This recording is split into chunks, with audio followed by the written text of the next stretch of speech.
लंबोदरं परमसुन्दरमेकदन्तं पीताम्बरं त्रिनयनं परमं पवित्रम् उद्यद्दिवाकरनिभोज्ज्वलकान्तिकान्तं विघ्नेश्वरं सकलविघ्नहरं नमामि।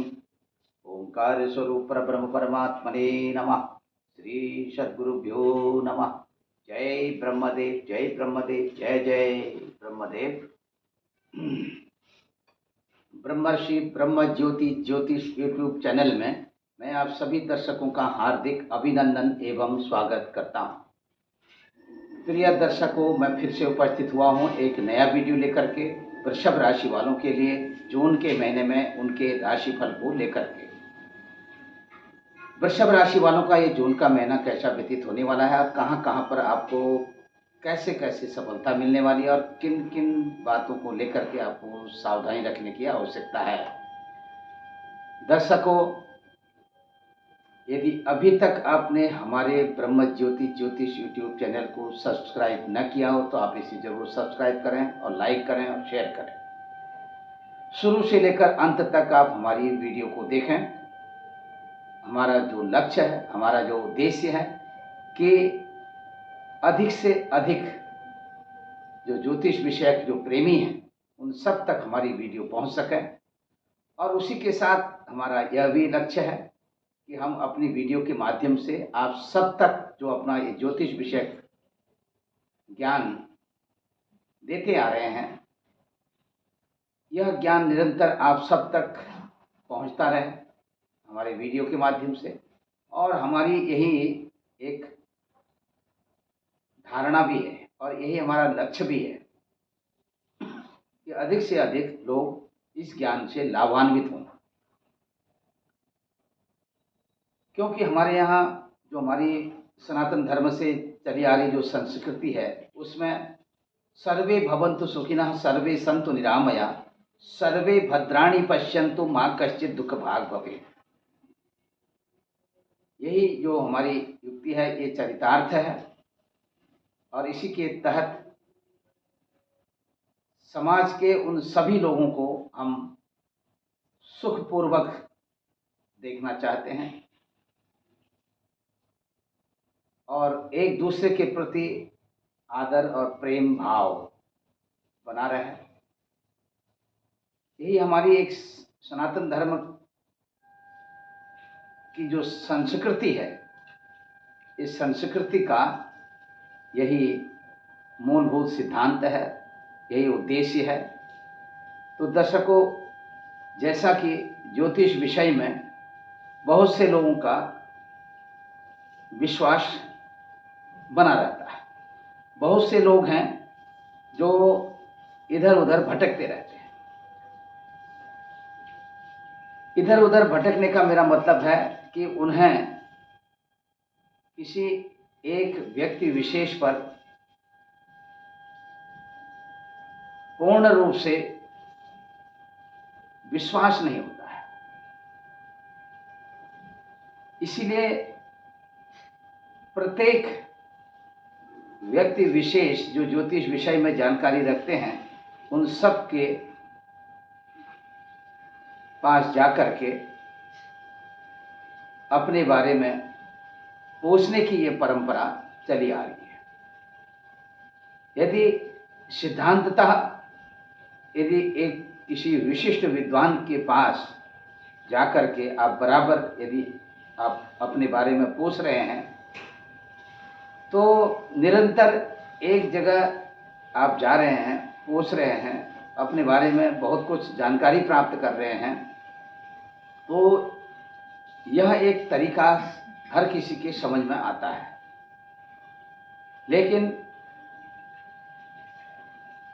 बिना सोचे समझे बहुत से लोगों के पास जाकर के अपने बारे में पूछना, ये भटकना ही कहलाता है। इसीलिए किसी अच्छे गुरु के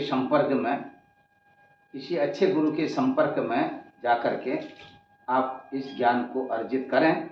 अथवा हमारा जो लक्ष्य है, हमारा जो सिद्धांत है कि आप सभी ज्योतिष अनुरागी, ज्योतिष प्रेमी हमारे इस वीडियो के माध्यम से ज्योतिष विषयक ये हम मासिक राशिफल वीडियो तो बना करके भेजते ही हैं, इसके अतिरिक्त तमाम वैदिक ज्ञान से संबंधित, कर्मकांड से संबंधित जो भी हमारे आश्रम के द्वारा कार्य संपादित किए जाते हैं, उन सब की वीडियो भी हम समय समय पर भेजते रहते हैं। और विशेष करके हमारा लक्ष्य रहता है कि घर घर में ज्योतिषी हूँ और स्वयं अपनी कुंडली का वाचन करें, स्वयं अपने बारे में जानकारी रखें। इससे बहुत लाभ भी मिलेगा और आप सब भटकने से भी बच जाएंगे, क्योंकि इधर उधर भटकने से किसी भी प्रकार का कोई निष्कर्ष नहीं निकलता है। या तो एक जगह अपनी आस्था बनाएं और उसी जगह पर अपनी आस्था के तहत टिके रहें और ज्ञान अर्जित करे रहें, ज्ञान अर्जित करते रहें। तो दर्शकों,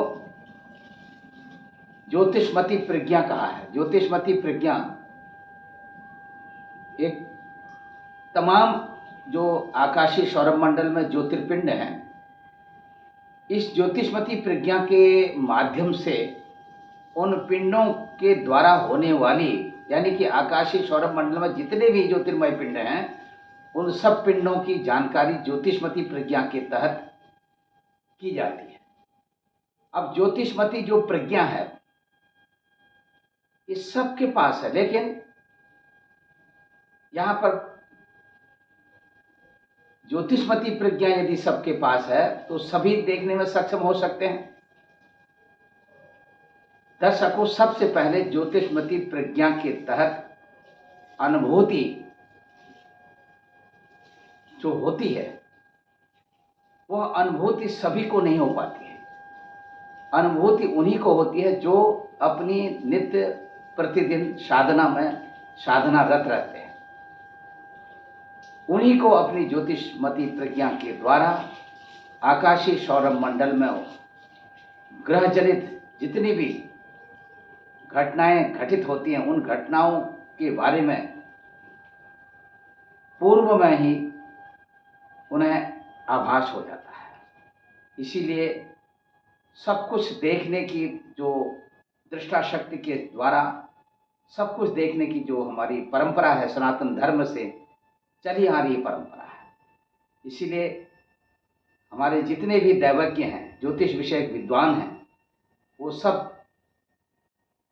भूत भविष्य वर्तमान की जानकारी रखते हुए जनता जनार्दन की सेवा में तत्पर हैं। इसीलिए हमारा ये जो भारतवर्ष है ये विश्व गुरु कहलाता है। यहाँ पर एक से एक विद्वान हैं जो अपने अंदर में तमाम तरह की क्षमता रखते हैं। इसीलिए ये जो ज्योतिष विषय है ये अपने आप में विज्ञान है, ये निश्चित है। विज्ञान की कसौटी पर यदि आप अन्य शास्त्रों को भी रखते हैं, प्रमुखतया ज्योतिष शास्त्र ही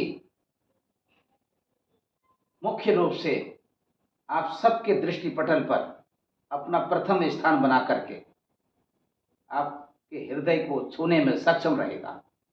इसीलिए दर्शकों, ज्योतिष मति प्रज्ञा कहा है और ज्योतिष को हमारे शरीर में जिस तरह से नेत्रों की मुख्यतः प्रधानता होती है, क्योंकि बिना आँखों के हम कुछ कर नहीं सकते। अनुमान लगाना एक अलग बात है। अनुमान लगा सकते हैं कि अमुक वस्तु कहाँ रखी है, तो हम अपना जो मन और मस्तिष्क है उसके द्वारा हम उसे खोज पाने में सक्षम हो जाते हैं। लेकिन यदि नेत्र ठीक नहीं है, नेत्र में ज्योति नहीं है, नेत्र चक्षु जो है काम नहीं कर रहे हैं, तो ऐसी स्थिति में क्या कहेंगे? कौन सी वस्तु कहाँ रखी है उसका प्रत्यक्ष रूप से कोई भान नहीं हो पाता है।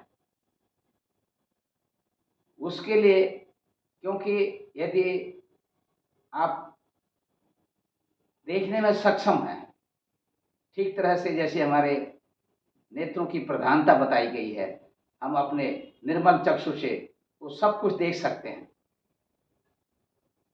और वहीं पर यदि हम देखने में कब सक्षम होते हैं, हमारे नेत्र चक्षु हैं और ठीक तरीके से हम देख सकते हैं, लेकिन किस स्थिति में नेत्र चक्षु ठीक होने की अवस्था में भी हम नहीं देख सकते हैं। कहाँ नहीं देख सकते हैं? किसी भी, जब रात्रि काल का समय हो और एकाएक जो विद्युत रोशनी है वो चली जाए और आपके पास विकल्प में कोई अन्य रोशनी ना हो, ऐसी स्थिति में जो भी वस्तु जहाँ धरी है, रखी है, उसे केवल अनुमान के तहत ही आप खोज सकते हैं, प्रत्यक्ष रूप से नहीं देख सकते। लेकिन हमारे वेदांग में ज्योतिष जो है, वेदांग का नेत्र स्वरूप है। शिक्षा, कल्प, व्याकरण, निरुक्त, छंद और ज्योतिष, ये हमारे वेदों के 6 अंग हैं। इन 6 अंगों में ज्योतिष शास्त्र की विशेष प्रधानता है। यहाँ पर आप देख सकते हैं अथवा नहीं देख सकते हैं, इससे मतलब नहीं है, लेकिन यहाँ पर आप हैं और आपके शरीर में विभिन्न अंग हैं। उन अंगों में ज्योतिष, जिस तरह से वेदों में ज्योतिष की प्रमुखता है, प्रधानता है, उसी तरह से आपके शरीर के अंगों में आपके आंखों की प्रधानता है। तो दर्शकों, ज्योतिष शास्त्र की प्रधानता आप ऐसे भी आप देख सकते हैं। आकाशीय सौरभ मंडल में सूर्य और चंद्रमा को तो आप प्रत्यक्ष रूप से अपनी आंखों से देख सकते हैं। अन्य ग्रहों का भी वेद करने पर, वेधशाला में जाने के पश्चात अन्य ग्रहों को भी आप स्वच्छंद आकाश में रात्रि काल के समय में आप देख सकते हैं। और ऐसी स्थिति में उन ग्रहों के प्रभाव को भी आप अपनी प्रज्ञा चक्षु के द्वारा भी देख सकते हैं। इसीलिए दर्शकों, हमारा भी यही एक लक्ष्य है कि आप सब तक ये ज्योतिष विषयक ज्ञान पहुंचाने का। तो आइए सीधे तौर पर जुड़िए हमारे इस वीडियो के साथ, जो हम आपको अपने ब्रह्म ज्योति ज्योतिष यूट्यूब चैनल के माध्यम से बना करके भेज रहे हैं। तो यहाँ पर अब हम यहाँ पर देखिए, हमने ये जो एक 12 खाने 12 कोष्ठक यहाँ पर खींच रखे हैं, ये हमने वृषभ राशि वालों के लिए उनका जो राशि चक्र है, यानी कि जो गोचरी ग्रहों का जो चक्र है, यानी कि उनकी राशि से वर्तमान समय में ग्रहों की गोचरी स्थिति जो आकाशीय सौरभ मंडल में दृष्टिगत है, आकाशीय सौरभ मंडल में ग्रहों की जो वर्तमान पोजीशन है, उसी पोजीशन को आप वृषभ राशि वालों के लिए उनकी राशि से कौन सा ग्रह कहाँ पर संचरित हो रहा है, इस तरह से ये वीडियो बना करके आप सब तक के लिए मैं भेज रहा हूँ, ताकि आप इसे आसानी से समझ सकें। ये 2 नंबर का अंक हमने यहाँ पर देखा। ऐसे ज्योतिष शास्त्र में इन 12 खानों को 12 भावों की संज्ञा दी गई है। 12 भाव में ये पहला भाव होता है। इस पहले भाव को लग्न भी कहते हैं, और यहाँ पर जो राशि बैठती है उसे लग्न की संज्ञा दी जाती है। यदि यहाँ पर आपकी अपनी स्वयं की राशि यानी चंद्रमा भी यहाँ पर है, तो ये आपकी राशि है वृषभ राशि, और ये आपकी लग्न जन्म पत्रिका में लग्न की राशि भी यही हो सकती है। और इससे भिन्न स्थिति में आपकी जो जन्मकालीन राशि है, यानी 2 नंबर का जो अंक है, ये आपके लग्न को छोड़कर अन्य भावों में कहीं पर भी हो सकता है।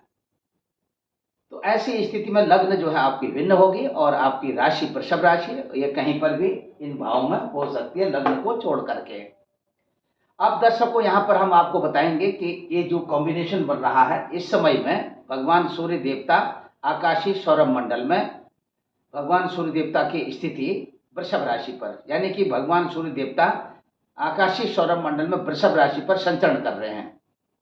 अब आप सीधे तौर पर देख सकते हैं कि 14 जून तक वृषभ राशि पर बने रहेंगे। 15 जून के दिन वृषभ राशि से मिथुन राशि पर आ जाएंगे। मिथुन राशि में जैसे ही ये अपना पदार्पण करते हैं तो ये मिथुन की संक्रांति का पुण्यकाल होगा।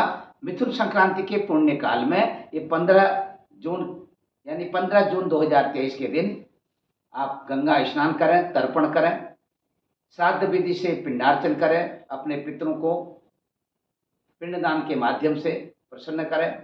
इससे आपके घर कुटुंब परिवार में आपके पितरों की अपार कृपा आपके ऊपर में बरसेगी। इसमें किसी भी प्रकार का कोई संदेह नहीं है। दर्शकों, इसी के साथ में आप सबको मैं बताना चाहूँगा कि यहाँ पर जो आपकी अपनी वृषभ राशि है, आपकी राशि के जो स्वामी हैं ये हैं शुक्र देवता। शुक्र देवता को प्रणाम करते हुए और आकाशीय सौरभ मंडल में सूर्य देवता हैं जो आकाशीय सौरभ मंडल में ग्रह नक्षत्रों में प्रधान देवता के रूप में पूजे जाते हैं। इसीलिए क्योंकि भगवान सूर्य देवता की जो अपनी प्रमुखता है, भगवान सूर्य देवता के प्रकाश से ही आकाशीय सौरभ मंडल में जितने भी ग्रह नक्षत्र आदि हैं उन्हीं के प्रकाश से ये सब प्रकाशित होते हैं। तो यहाँ पर मैं भगवान सूर्य देवता की स्थिति को अभी आपकी अपनी स्वयं की राशि पर संचरण कर रहे हैं। 14 जून तक यहाँ पर रहेंगे। 15 जून को ये मिथुन राशि पर आ जाएंगे। जब तक ये आपकी अपनी स्वयं की राशि पर हैं, दूसरी तरफ में आप देख सकते हैं यहाँ पर ये सूर्य देवता वृषभ राशि पर जिस राशि पर अधिष्ठित है, आपकी अपनी जो राशि है ये सूर्य देवता की अपनी अधिशत्रु की राशि है, दुश्मन की राशि है। तो ये दुश्मन की राशि में बैठने से आपको स्वयं यहाँ पर देखना होगा। जब तक 14 जून तक आपको सावधानी रखने की आवश्यकता है। किन बातों में सावधानी रखना है? जैसे कि कोई भी कार्य आप कर रहे हैं तो एक तो उतावलेपन में कोई कार्य न करें, और किसी भी नूतन कार्य का आप आरंभ कर रहे हैं तो नूतन कार्य का आरंभ करने से पहले ही आप इस निर्णय तक तो आप पहुंच जाएं कि बिना सोचे विचारे किसी भी नूतन कार्य का आरंभ 14 जून तक न करें। यदि करते हैं तो सोच विचार करके करें, अच्छा सा मुहूर्त देख करके करें, तो तभी आप कार्यारंभ करें। अन्यथा आपको यहाँ पर बहुत अधिक नुकसान भी उठाना पड़ सकता है, मानसिक संतुलन भी आपका बिगड़ सकता है। इसके कारण आप अपने स्वास्थ्य का भी ध्यान रखते हुए चलेंगे। इससे इतना जरूर है कि 14 जून के बाद की जो स्थिति रहेगी ये आपके अपने स्वयं की प्रतिष्ठा, मान सम्मान, यश और आपके द्वारा किए हुए कार्य की सराहना, समाज में सामाजिक लोगों के बीच में उठना बैठना, सामाजिक मंचों को साझा करना और इसी के साथ में अपने इष्ट मित्र बंधु बांधवों का भरपूर सहयोग प्राप्त करना, इस तरह की स्थिति आपके लिए देखने को मिलेगी।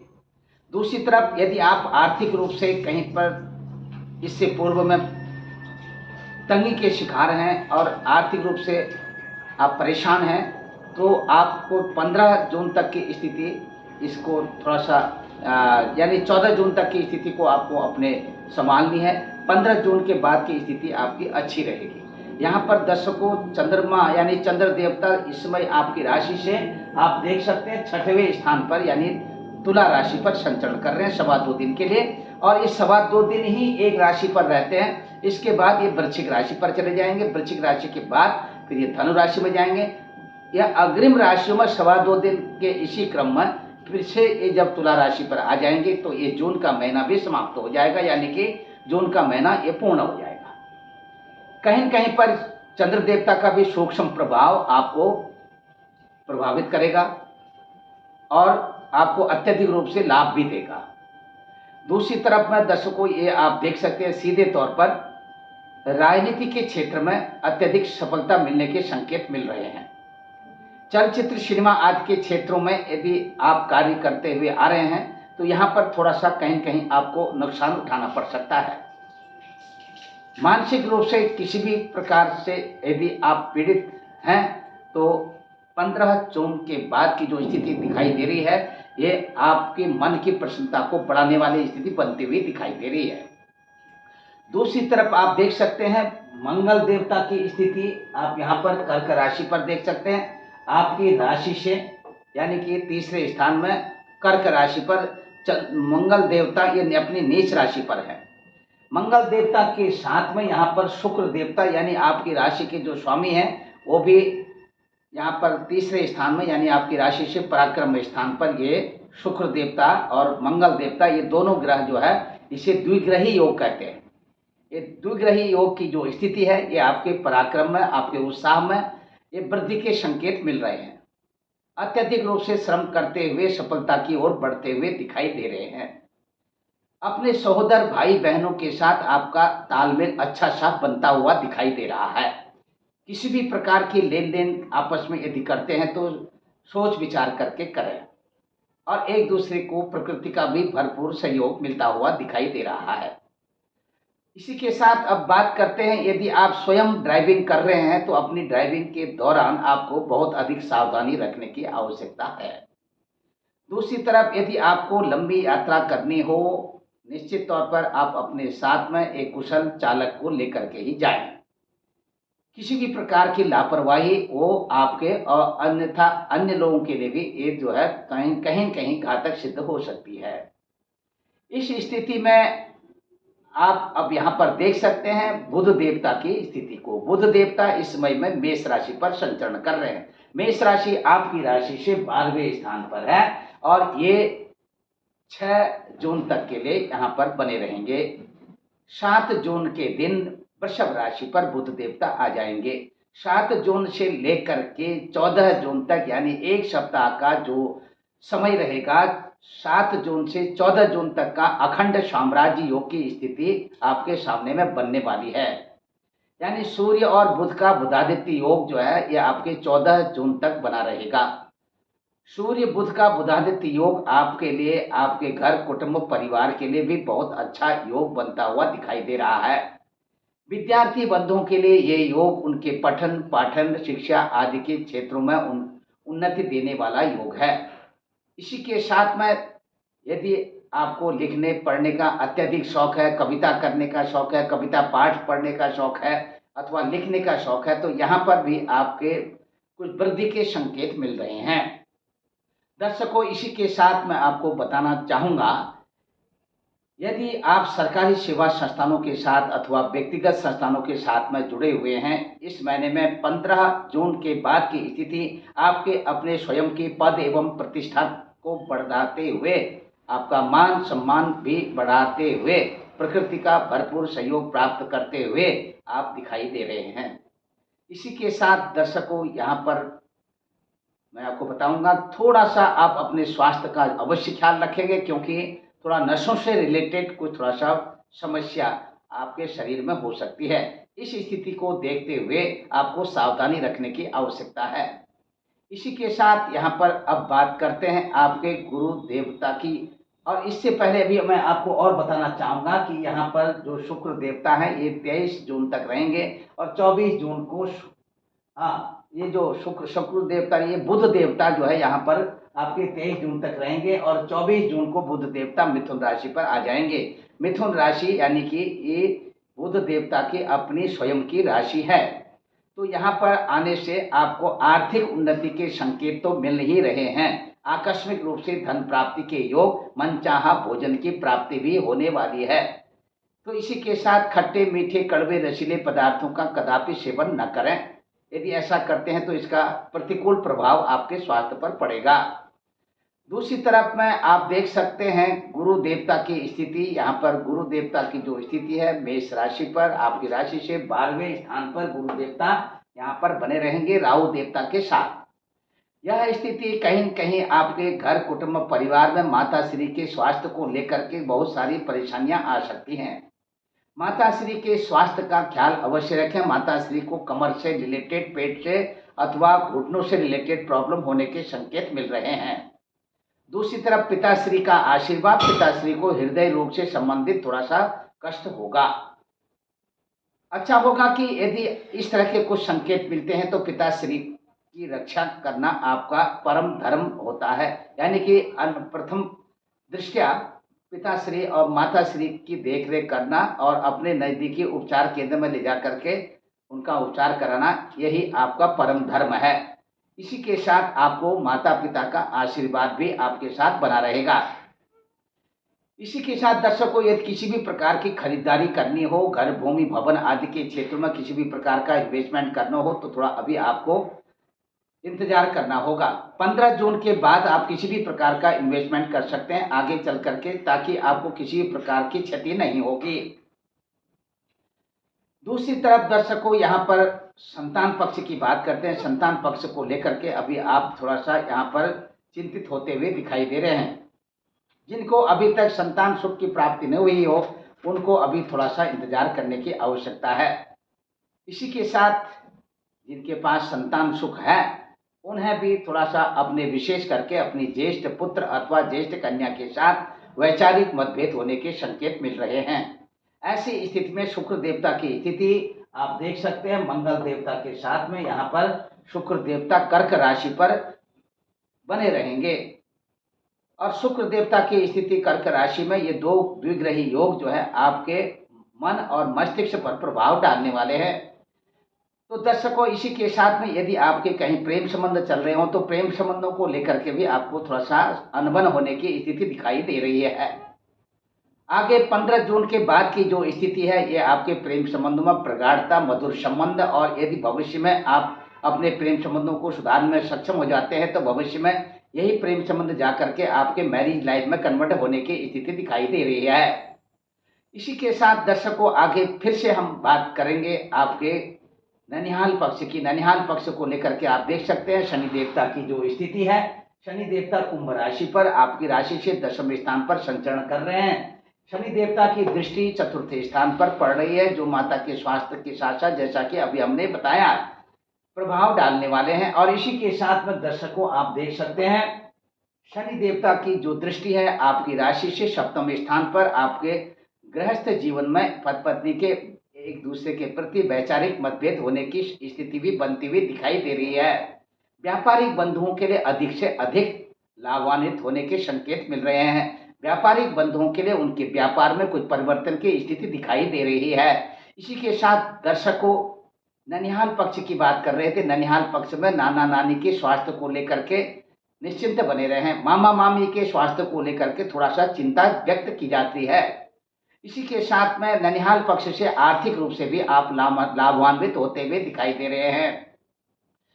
किसी भी प्रकार का ऋण लेना, ऋण देना यदि आपके समझ में आता है तो अवश्य करें। लेन देन करने से किसी भी प्रकार की कोई अनहोनी अथवा नुकसान होने के योग नहीं बन रहे हैं।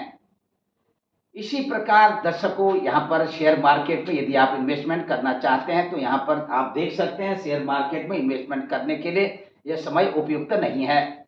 यदि बहुत जरूरी हो, आप शेयर मार्केट में अपना इन्वेस्टमेंट करना ही चाहते हैं, आपके पास में पर्याप्त मात्रा में धनराशि है, तो आप शेयर मार्केट से संबंधित जो जानकार हैं उनकी सलाह अवश्य ले लें, तभी आप इन्वेस्टमेंट करें, अच्छा लाभ मिलेगा। राहु देवता की मेष राशि से स्थिति आप देख सकते हैं। तुला राशि में केतु देवता की स्थिति 6वें स्थान पर। चलते समय आप अपनी दृष्टि अपने जो है रास्ते पर अवश्य रखें। यदि आप लापरवाही होकर अपना चलते हैं, तो कहीं कहीं आपको ठोकर लगने अथवा रास्ते में ही गिरने के भी योग दिखाई दे रहे हैं, सावधानी रखें। अब जून के महीने में विशेष करके आप यदि धावक हैं, दौड़ते हैं, दौड़ने में भी आपको सावधानी रखने की आवश्यकता है। अब बात करते हैं दर्शकों, यहाँ पर आपके दूरदेशी यात्रा की। दूरदेशी यात्रा आपकी दक्षिणी पूर्वी देशों की यात्रा बनती हुई दिखाई दे रही है। उत्तरी पश्चिमी देशों की यात्रा भी आपकी सफलता की ओर ले जाती हुई दिखाई दे रही है। स्थानीय यात्रा में किसी भी तरह की कोई रुकावट नहीं है। धार्मिक यात्रा अत्यधिक रूप से आप कर सकते हैं। धार्मिक यात्रा के दौरान आपके अनुभव अच्छे होने वाले हैं। इसी के साथ दर्शकों, इस महीने का जो आपका लकी नंबर है आपका 5 नंबर। जो लकी कलर है, ये लकी कलर है आपका श्वेत कलर। तो इसी के साथ दर्शकों, फिर से उपस्थित होऊंगा एक नई वीडियो लेकर के अग्रिम राशि वालों के लिए अथवा ज्योतिष विषय किसी भी चर्चा को लेकर के। तब तक के लिए मैं अपनी वाणी को विराम देता हूँ। यदि अभी तक आपने हमारे ब्रह्म ज्योति ज्योतिष यूट्यूब चैनल को सब्सक्राइब न किया हो तो आप इसे अवश्य सब्सक्राइब करें, लाइक करें और शेयर करें। शुरू से लेकर अंत तक आप हमारी वीडियो को देखें, जिससे कि आपका ज्योतिष विषय ज्ञान भी वृद्धि को प्राप्त होगा। सर्वे भवन्तु सुखिनः, सर्वे सन्तु निरामया, सर्वे भद्राणि पश्यन्तु, मा कश्चित् दुःखभाग् भवेत्। ओम पूर्णमदः पूर्णमिदं पूर्णात् पूर्णमुदच्यते पूर्णस्य पूर्णमादाय पूर्णमेवावशिष्यते। हरि ओम तत्सत्, हरि ओम तत्सत्, हरि ओम तत्सत्। जय ब्रह्मदेव, जय ब्रह्मदेव, जय जय।